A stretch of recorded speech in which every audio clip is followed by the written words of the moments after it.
Hello, everybody. I'm Ernest. So today we're here in my RV, and I'm here to talk about alternative living, cheap living, uh, that I see all over the internet, and I've been following it, uh, like Nomadic, Fanatic.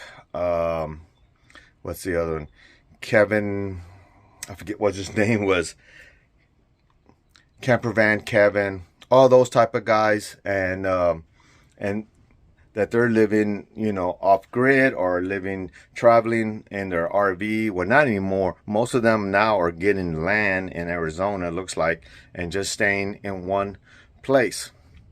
So here is something that I did in my personal life because of the situation that I was in. I owned two homes. I had like an acre and a half home, beautiful brick home, four bedroom, three bath house with a barn in the back, uh, nice outdoor patio, the whole thing. I've had all that, but I went through a little thing called divorce, and at that time, um, I had to make some hard decisions about my living arrangements to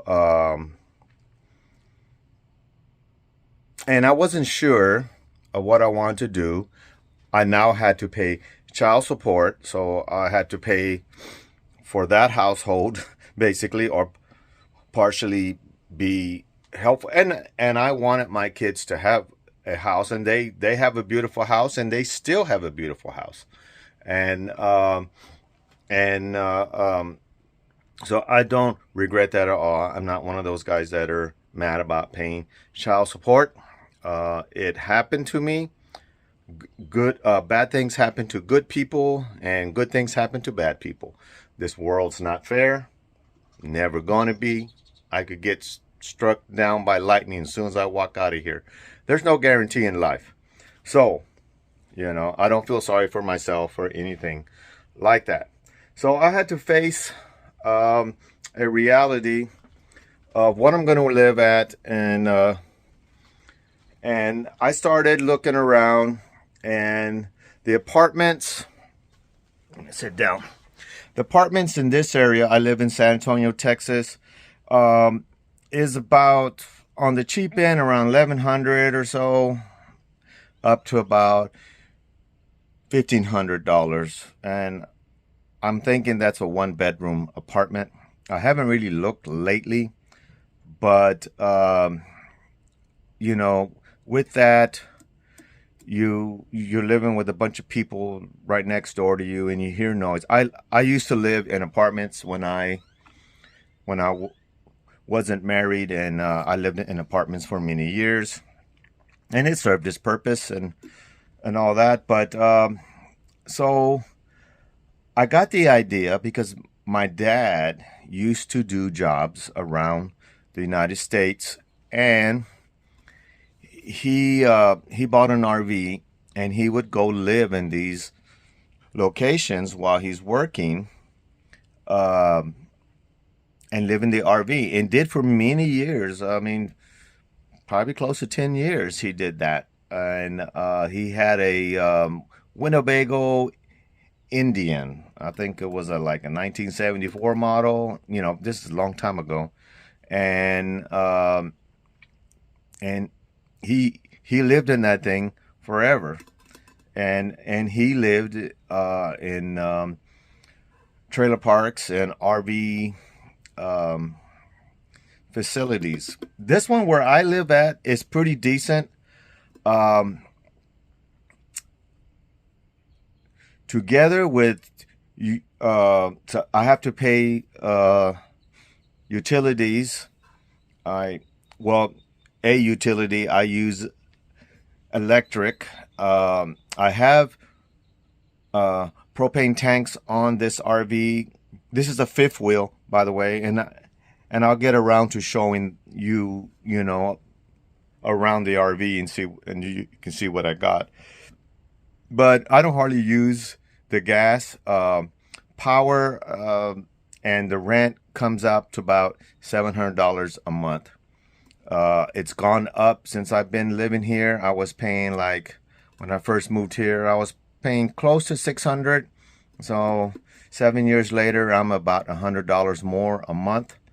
It's under new management. The last 2 years, I think, the new management came in here and they improved some of the bathrooms and facilities. There is like 3 shower rooms throughout the complex, and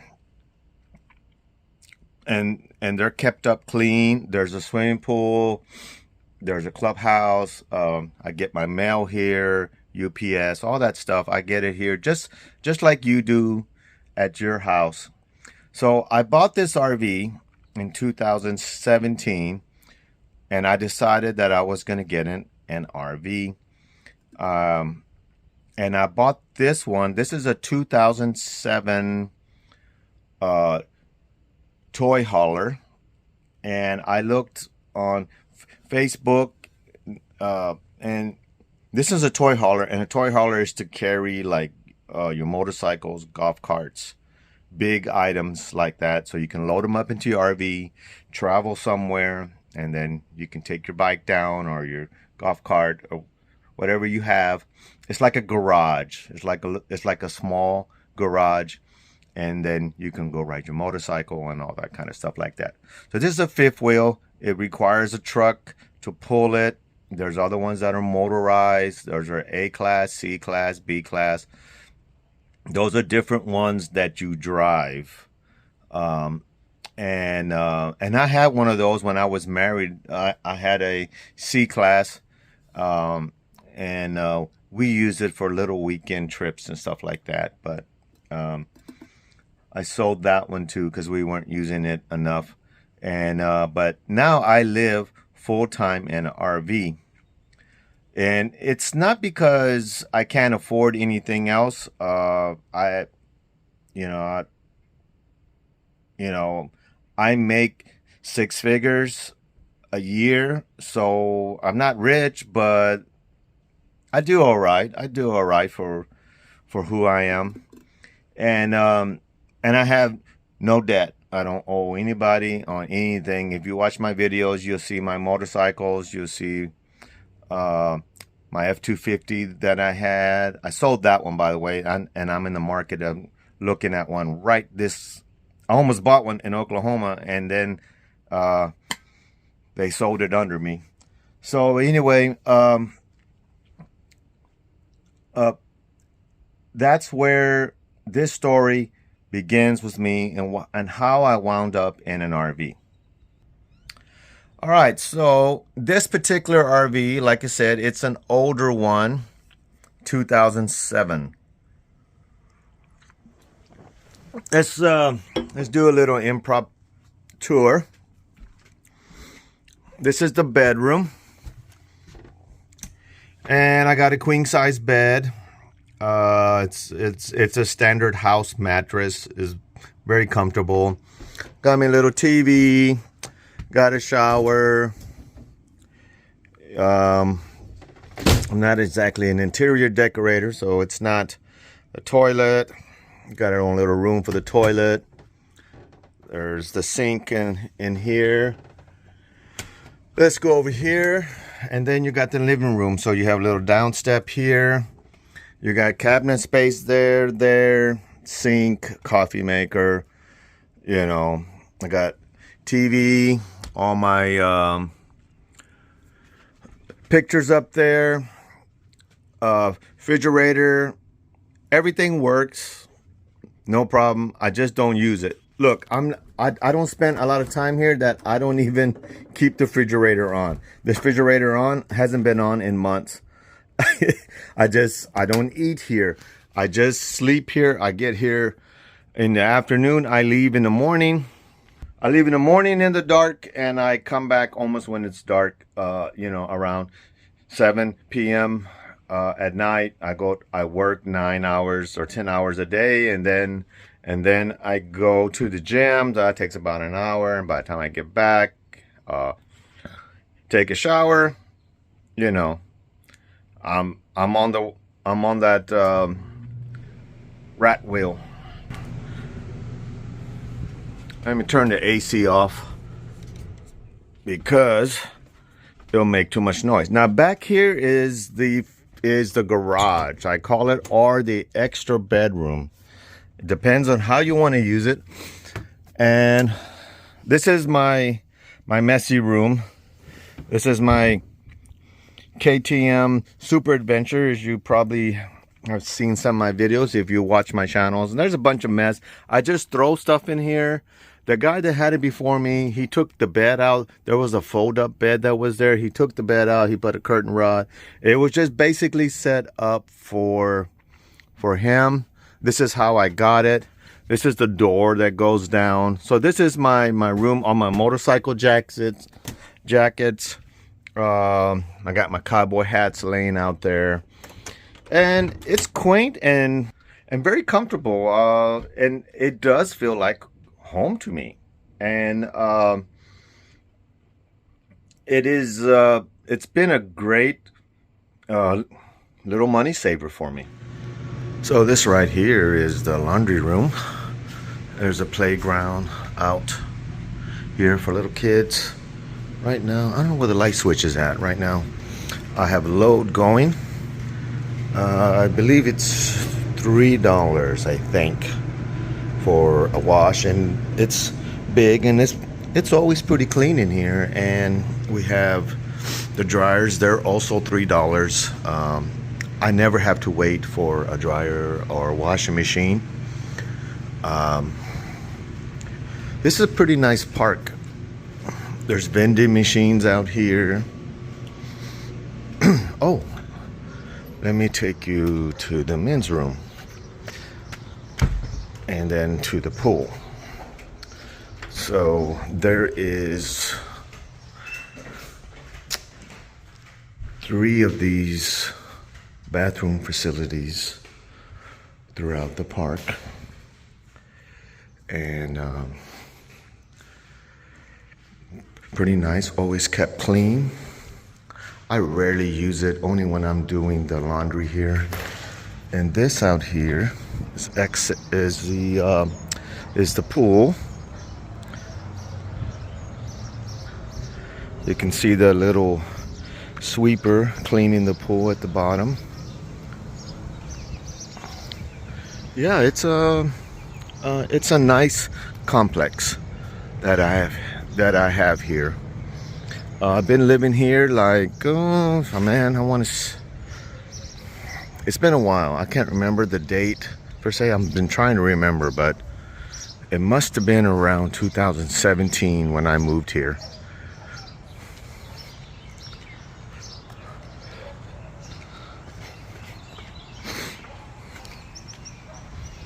And you got some nicer RVs and older RVs mixed in here.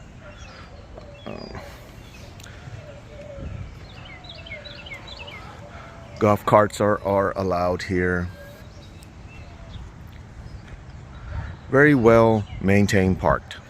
All right, so here is the outside of the RVs. You can tell it's quite aged, 2007. Fifth wheel. I think it's 31 feet, and it's a Polar edition, so it's supposed to have a little bit better insulation than a regular RV. I don't know. I really can't tell. Back there is the door where the motorcycle goes in and out. I haven't had too many issues with it. Just small stuff like the furnace not working. But here in Texas, in South Texas, we don't have much use for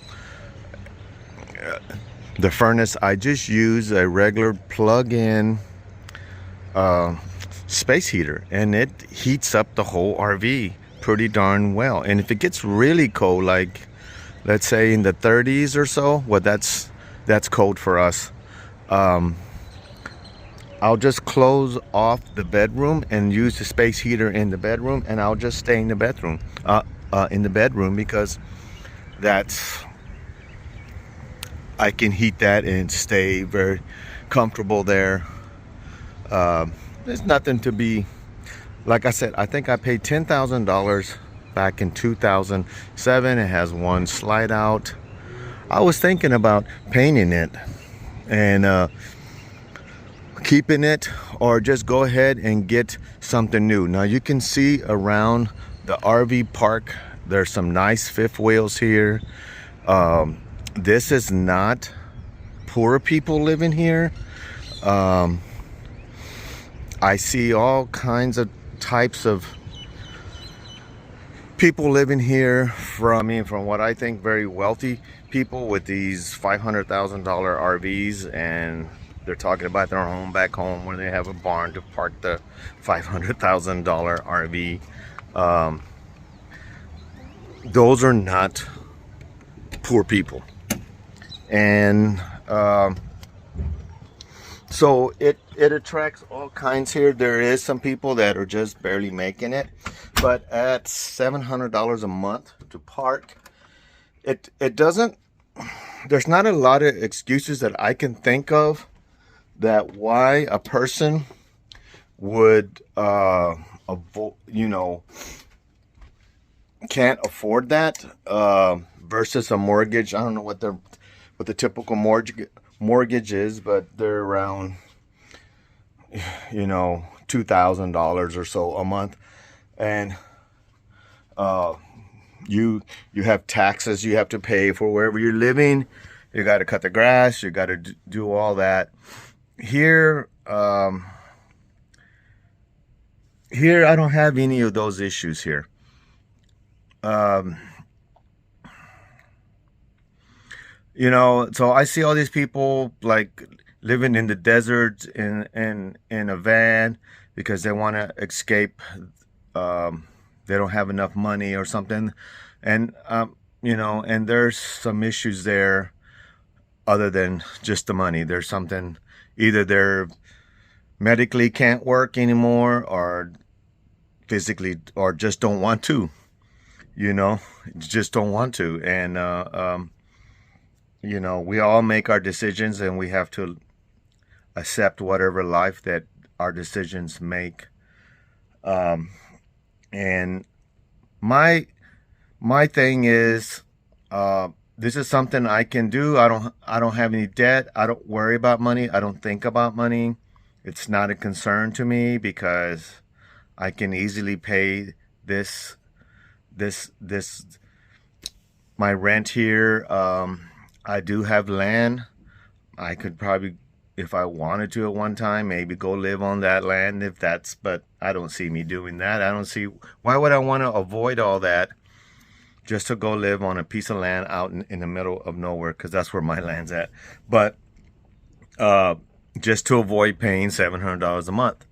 Next year, I'm going to retire, and Social Security doesn't pay you that much money. Even though I make six figures, I'm only going to receive, because I'll be turning 62, I'm only going to receive like $1,900 a month, which is not much. But I have military retirement, I have civil service, federal government retirement, and Social Security, and I get oil money. So I have multiple incomes coming in. I'm fortunate, or I made right decisions in my life, and I'm going to reap the benefits of those. But it's still coming down. I'm going to lose about $3,300 a month of income that I'm going to lose by not working. But then again, I have all my time is for myself, and I don't have the stress of at work.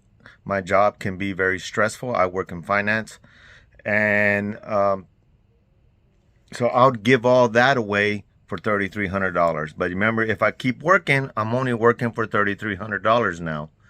So, and I can still work if that's what I want to do. I was talking to a friend of mine, and he trains military dogs, because I have a lot of association with the military.